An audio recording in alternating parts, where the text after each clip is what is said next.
ध्यान में प्रवेश करने का सबसे सरल तरीका है हमारी सांसें।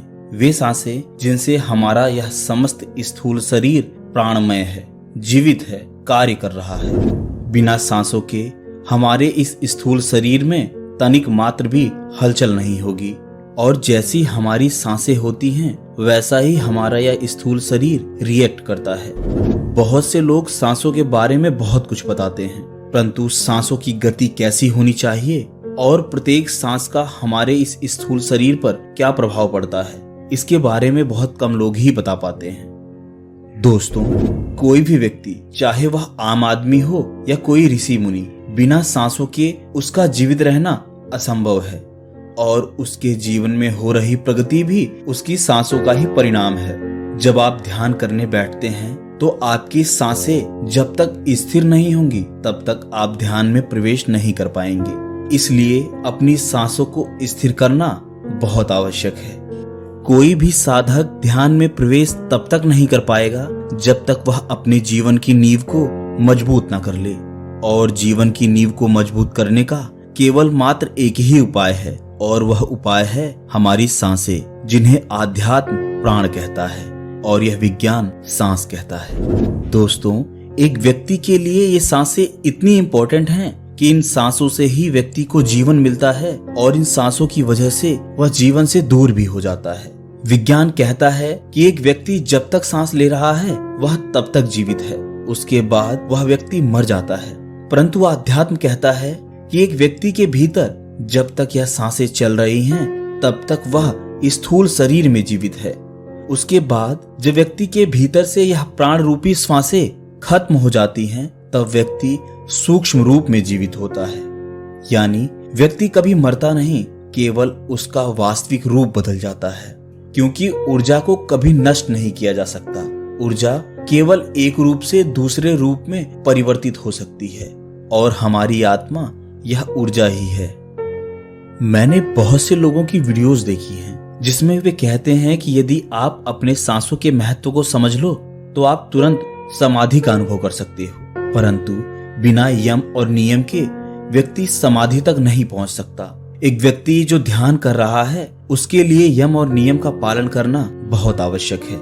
यम और नियम का पालन करके ही आप ध्यान की गहराइयों में प्रवेश कर सकते हैं। केवल सांस लेने मात्र से आपको कभी समाधि घटित नहीं होगी। यदि कोई ऐसा कह रहा है कि आप अपनी सांसों को ऐसे परिवर्तित करके ध्यान समाधि में उतर सकते हैं, तो वह केवल आपको मूर्ख बना रहा है, क्योंकि आपकी सांसों के साथ साथ आपकी मानसिक स्थिति भी वैसी होनी चाहिए। किसी व्यक्ति की मानसिक स्थिति यदि खराब है तो उसकी सांसें स्थिर हो ही नहीं सकती। एक वासनाओं से भरे हुए व्यक्ति की सांसें कभी भी स्थिर नहीं हो सकती, और ना ही उसके भीतर से स्त्री के प्रति मोह को दूर किया जा सकता है।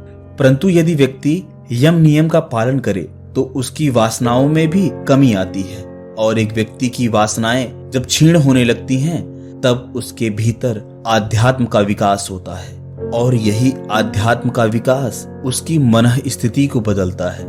जब आपकी मनः स्थिति ठीक होगी तभी आप ध्यान की अवस्था में बैठ सकते हैं, अन्यथा आप कितनी ही कोशिश कर लें ध्यान की अवस्था में बैठ ही नहीं सकते।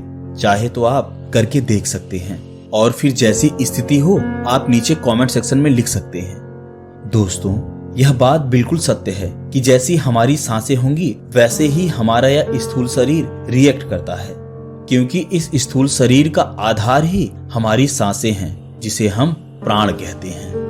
यदि आप अपने चारों तरफ नोटिस करो, जो व्यक्ति ध्यान मेडिटेशन नहीं करता उसकी सांसों की गति तीव्र होती है, परंतु जो व्यक्ति ध्यान मेडिटेशन करता है, प्राणायाम करता है, उसकी सांसों की गति धीमी होती है। और आपकी सांसों की गति जितनी धीमी होगी, आपके अंदर आध्यात्म के विकास के साथ साथ आपकी उम्र भी थम सी जाएगी, क्योंकि हम जितनी ज्यादा सांसें खर्च करते हैं उतनी ही आयु हमारी कम होती जाती है। क्योंकि जो भी व्यक्ति इस मृत्यु लोक पर जन्मे हैं वे दिनों, महीनों या वर्षों के लिए नहीं आए हैं, बल्कि इस प्रकृति ने उन्हें गिनकर सांसें दी हैं। और यदि हम अपनी इन गिनी हुई सांसों को ऐसे ही फिजूल में बर्बाद कर देंगे तो कैसे हम अधिक वर्षों तक जीवित रहेंगे। दोस्तों, ये सांसें हमारे स्थूल शरीर और हमारी आत्मा के बीच एक कड़ी का काम करती हैं। और इस कड़ी को लंबे समय तक बनाए रखने के लिए हमें अपने सांसों की गति को सुधारना होगा। हमारी सांसों की गति प्रत्येक अवस्था में भिन्न भिन्न होती है। इसी गति को हमें स्थिर करना है। ध्यान में प्रवेश करने के बहुत से मार्ग हैं, लेकिन सांसों के द्वारा ध्यान में प्रवेश कर पाना सबसे आसान विधि है। यह विधि आसान उन लोगों के लिए है जो व्यक्ति ध्यान साधना कर सकते हैं, जो अपने सांसों पर ध्यान लगा सकते हैं, जो अपने नाभि पर ध्यान लगा सकते हैं, जो अपने इस पूरे शरीर पर ध्यान लगा सकते हैं। यदि आप ऐसा नहीं कर सकते तो आप इस वीडियो को मत देखें।